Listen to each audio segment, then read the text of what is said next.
Carports, you know, the structure that covers and protects your car when you don't have a garage, or when you just can't get your vehicle into the garage any longer because of all your junk.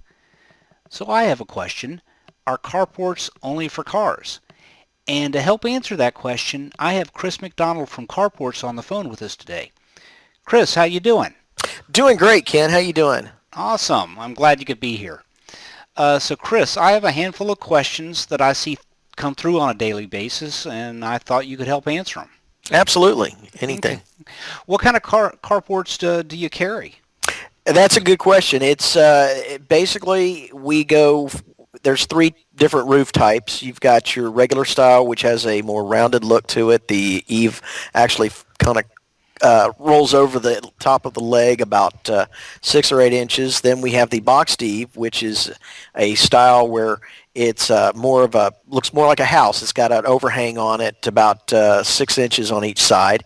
And then you have our vertical roof, which is the exact same profile as the boxed eave, but the difference is that the panels run from the peak to the eave, so they're running vertically, and that's one of my favorites. And I'll tell you why is because it allows all that water and debris to roll off, so it doesn't hang up there on the ribs. And the other thing that I like about it is that it has additional strength to it because it's got 4 hip channels, primarily to allow somebody to be able to screw those panels into gives it something to hold on to, but it also strengthens the structure. Okay. And basically, they're there to cover a vehicle. But to be honest with you, I've seen people use them for all different kinds of things. Okay. As far as sizes go, are there any size constraints? What does it usually start at? None that I can think of. It usually, you start with the basic single car carport, which is 12 foot wide and 21 feet long and about 5 foot high. It can actually go smaller than that. The biggest I've seen as far as a carport, you go all the way up to triple wide. That's 36 feet wide, and I mean 30 feet wide, and goes up to 60, 70, 80 feet long. Oh wow! So Yeah. really, there's. It sounds like it's really customizable. You can pretty much the client can get whatever they're really wanting. Exactly. I mean, one of the favorite uses of these is for RVs, recreational vehicles or motorhomes. Somebody has a motorhome and then they think, oh, well, I just bought this $500,000 motorhome. Now I forgot to find a place to park it.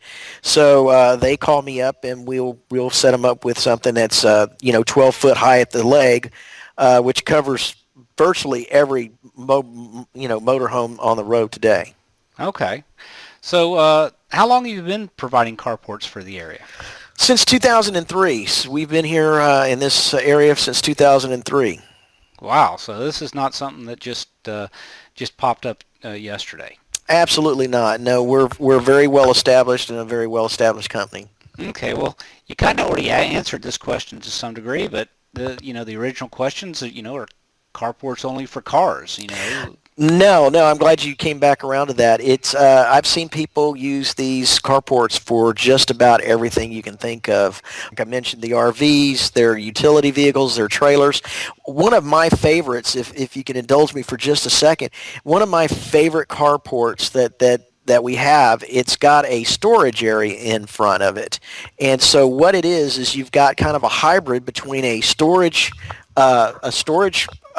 enclosed storage facility and a carport. So at the one end, you might have 5 or 10 feet of enclosed storage with a roll-up door that they can store all their, say they're using it for their boat, they can store all of their boating equipment in there, their life vests, Oh their wow. cleaning equipment, their motors and things like that, lock those things up, and then they've got a cover over their boat. Wow. So there's really no constraint on what the customer can get. No, people surprise me every day with what they come up to use these for, and it's always fun to work with. Wow. Okay. Awesome. So if somebody's ready to get started, what do they need to do? All they got to do is pick up the phone. I'm here to help them. Okay. Well, fantastic. And you'll be able to give them, advice, rate quotes, and all of that, All of just right that over and the more. phone. Yeah, Okay. all of that over the phone. They can call, and I've been in this business long enough that I can kind of avoid some of the pitfalls that other companies might not be knowledgeable enough to help their clients with. And basically, what we do is we'll talk it through. Once they've settled on a size and a design that they like, then we will get a down payment of either 10 or 12%, and then it takes about anywhere from 2 to 4 weeks to get the structure in. It's put up that day, and then once it's done and they're satisfied, they pay the balance to the installers. Okay. You say 10 to 12%. What determines the 10 to 12%? 10% is for anything under $2,500. Anything over $2,500, it's 12% down payment. Okay. Well, fantastic. You've answered all the questions that I've received, and plus more actually. So I think that's all I have for today. I appreciate your time very much, and I'm sure we'll be talking again soon. I look forward to it. Thanks a lot, Ken. All right. Take care. Have a great All right. day.